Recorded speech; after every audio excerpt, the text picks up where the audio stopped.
Hello, welcome to Looking Behind the Mirror, where we explore narcissism and take our lives back as we make sense out of nonsense. As a quick disclaimer, I am not a professional, and everything I say is based on my opinions, my research, and my personal experiences. If you are in crisis, please seek professional help. I will provide links below. In today's video, I'm going to talk about shifting goalposts. This is a particularly confusing and disorienting thing that can happen when you're dealing with a narcissistic or otherwise manipulative personality. What do I mean when I say shifting goalposts? Someone that's always presenting you with shifting goalposts is never really clear about what they want, or they are clear about what they want, but when you give them what they've asked for, by the time you get it to them, somehow it's changed to something else. It's quite literally like taking aim at a target, shooting, and then by the time you hit the target has moved. The goalpost has shifted. It's like the ground shifting underneath you as you try to find stable footing. Someone can actually be explaining something to you that they really want from you, and they're really excited about it, and they could go on and on for hours or days or weeks about it, and they can have all these plans for you, and then when you start working on it and you try to do all these things that they've asked you to do, you start to realize that they've kind of forgotten about it, or they've moved on to some other idea, and you feel like the conversations that you had never even took place. Or somehow this idea has been created in your head that this person really would like it if I did X, Y, and Z, and I'm gonna work really hard, and I'm gonna get all this done, and I'm gonna do a great job, and you're thinking in your head, they're gonna be so pleased, they're gonna be so happy about this, I can't wait to show them. And then maybe halfway through the project, or at some point you realize they don't really care. Wait, I thought this was what they wanted. I'm so confused. Like just a few days ago, they were saying how important it was to them. What happened to that? Did you imagine the whole thing? Does this person remember all these things that they asked me to do? What's going on? Or maybe it's after the fact, after you've gone to all this trouble to make something for them or to deliver some great project that you've been working on that they so clearly wanted. And then when you give it to them, it's like they're not grateful. They don't appreciate it, and they don't seem nearly as excited about it as you thought they would be, or as they led you on to believe.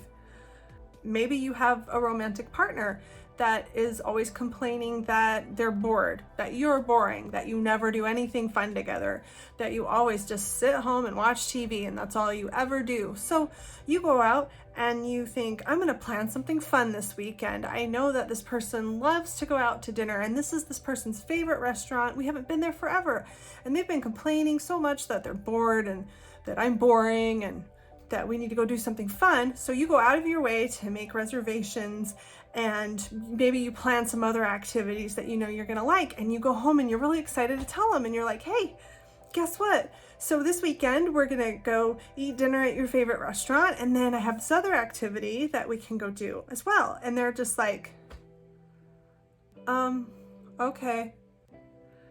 And you're just like deflated because you're like, I thought you were in so much agony over how bored you are.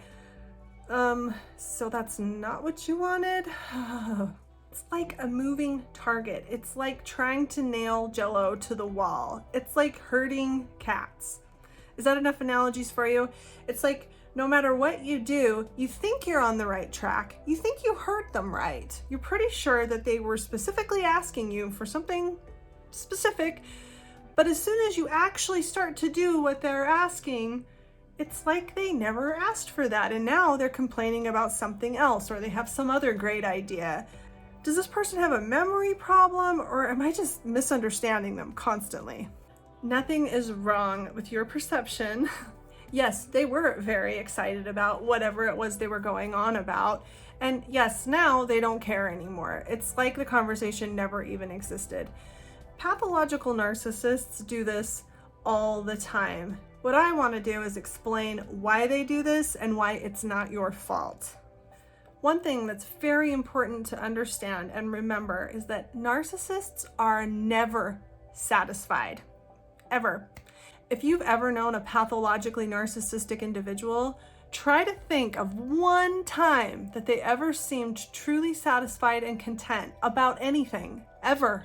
That they ever just sat back and thought, this is really great. Ever? Not really. It's not a thing for them. I'm going to remind you that pathological narcissism is a disorder. It's a pathology.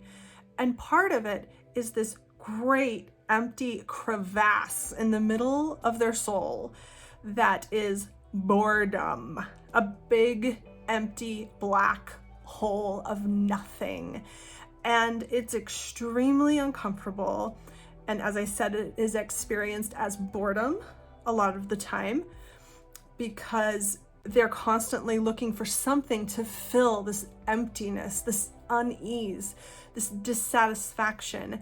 Most of them never really find the courage to really look at it. They're always looking outside of themselves, desperately trying to suck something from outside to fill this great emptiness within them. And any shiny object looks like it's the answer. Oh, new tires, that's gonna fill this emptiness. Oh, dinner at my favorite restaurant, that's gonna do it. Oh, if you just clean the floor better with this new soap that I bought, that'll do it.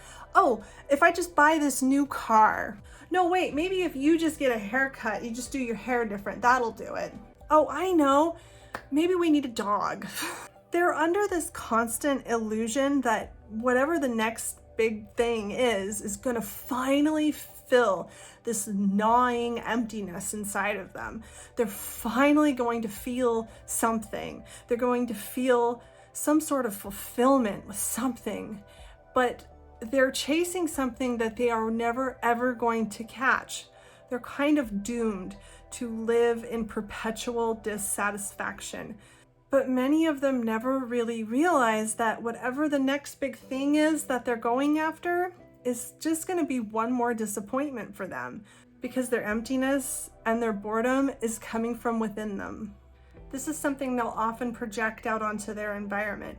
Not only will they look for solutions in just about everything, but they'll also blame it on everything as well. This is why they often blame you for things that don't even make any sense. They're trying to find an explanation for this gnawing feeling of unease that they constantly feel. And sometimes you're just the easy one to blame. Hey, if you would just learn to cook better, I wouldn't feel this way. I know for me, there was a time when I thought, if only this person could just write down what they want, just write it down in black and white, and then it wouldn't have to keep changing and confusing me. But the truth is that narcissists don't know what they want. They know what they want right this second, but they don't know what they're gonna want 5 seconds from now, or 5 minutes from now, or tomorrow, or next week. They don't know what they want because everything that comes along gives them the illusion that that is their answer, and it never is. So when you're trying to figure out what it is they expect from you, what you don't realize is that a narcissist's expectations cannot be defined because they are always changing, and that is why the goalposts are always shifting. Because a narcissist doesn't really have definable expectations. A narcissist really can't write them down on a piece of paper because by the time they write them down, they've already changed. If you are frustrated and you are trying to ask this person, please just be clear with me. What do you want? You said you wanted this yesterday, and you said you wanted that 3 days ago. Understand that they don't know what they want. They're probably feeling just as frustrated as you are, but they likely don't have the courage to look at themselves and realize that it's them. They're the ones that are doing this to themselves and to you. I thought this was a really important concept to make a video about because you can spend a lot of time assuming that there must be something that they want. If I can just figure it out, if I can just get clarity from them, there must be some way to make them happy. There's not. There's nothing you can ever do that's going to fill that emptiness inside of them. There's nothing you can do to ease their dis-ease. There's nothing you can do to solve their boredom. They are doomed to feel a constant feeling of dissatisfaction in everything they do. And while I think that's pretty sad, it doesn't have to be your problem. You don't have to let them torture you with their torment. Next time you find yourself confused and disoriented after having spent days or weeks on some project that you thought was so important, just remember, it's always going to be that way, and anything that they're really excited about today, they're probably going to move on to something else by tomorrow. And that's why these kind of relationships are just not very healthy, not conducive for anyone that wants to hang on to their brain cells. It's not your fault, and there's nothing you can do about it other than just giving it your best shot, and then when the plans change, as they always do, just let it go and move on to the next thing, or get out of the relationship. That would be even better. I hope this helps. If you like this material, please give me a like or a comment or a subscribe. It really helps me grow my channel so that I can continue to make these videos for you. Until next time, thanks. Bye.